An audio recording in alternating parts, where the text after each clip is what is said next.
Woo, baby.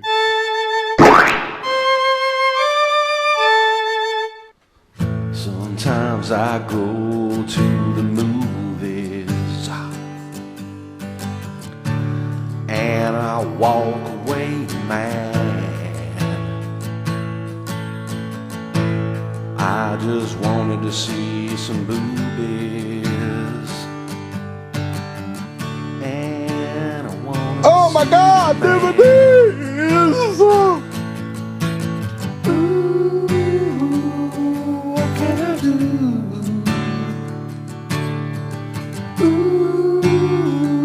What can I do? I can watch some creepy, crappy movie reviews.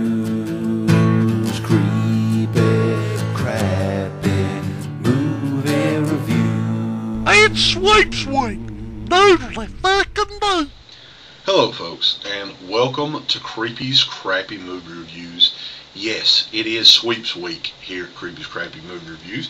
We're going to do 5 every day this week. Once a day, we're going to have 5 a week, I guess what I'm trying to say. So, the 13th through the 17th of April is Sweeps Week for Creepy's Crappy Movie Reviews.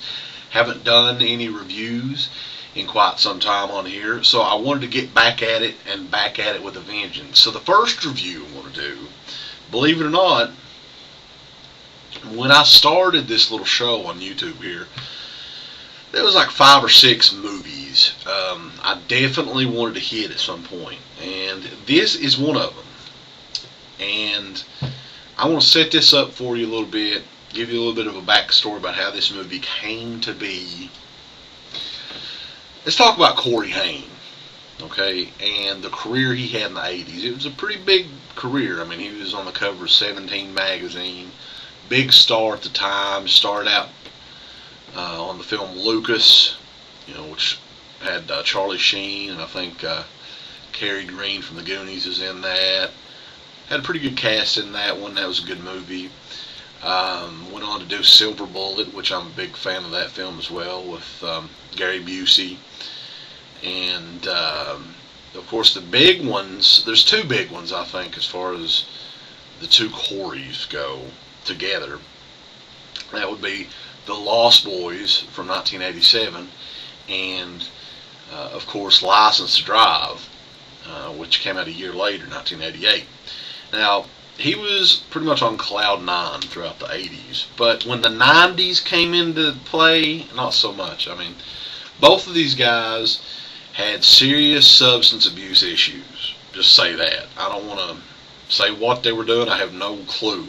Haim, he could have been snorting fire ants like Ozzy Osbourne. I have no idea about that. All I know is that the quality of films quickly deteriorated.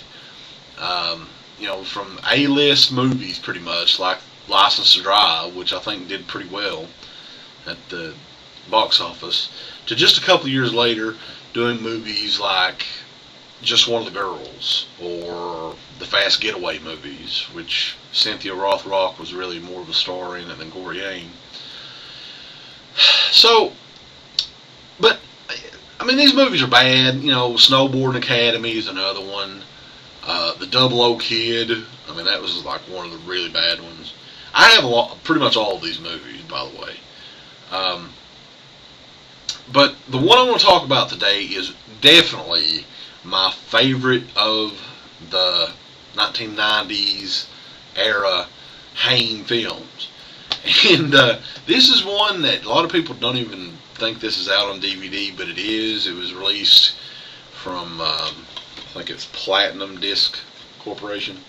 And this is Prayer of the Rollerboys, which is one of the silliest titles I think I've ever seen. And then the slogan on it is even better. It says, "Better say your prayers, boy.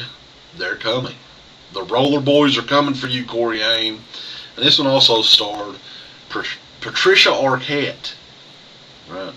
And the story of this one is I think it's sort of like in the near future, America has, dwindled down. The society is corrupt now.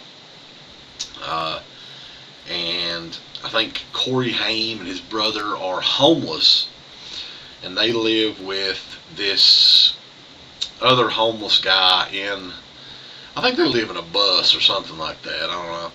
And I'm pretty sure his name was Speedbagger. I don't know if he was used to be a boxer or something like that. I have no clue. And Corey Haim is a skateboarder, or he rides rollerblades. I mean, I think the rollerblades was the big thing then, besides skateboards and shit.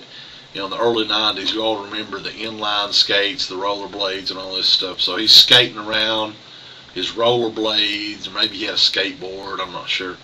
It's been a little while since I've seen this. He's skating around, he likes to skate, and sees the Rollerboys. I think Jimmy Lee, or the leader, whatever his name was, sounded like one of the Double Dragons. Is on TV. He's like a cult leader, the leader of the Rollerboys, and these Rollerboys are drug dealers as well, and they have this new exotic drug that they're using to make their fortune with. And I think the Jimmy Lee character, Johnny Lee, Jimmy Lee, something like that, was also Corey Haim's best friend growing up, and they sort of went apart, stuff like that. And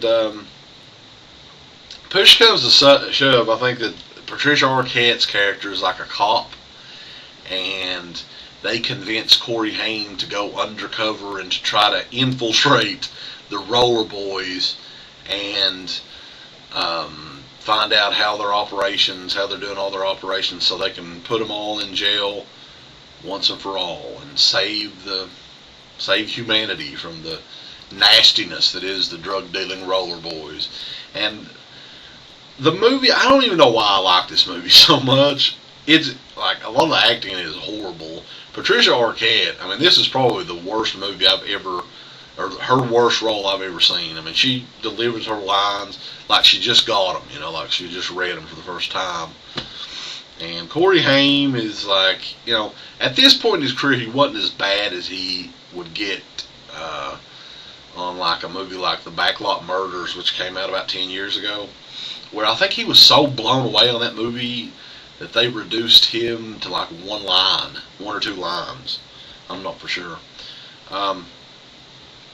But yeah, Prayer of the Rollerboys. I actually highly recommend this. I mean, I always get this movie and Gleaming the Cube with Christian Slater mixed up, or I always used to.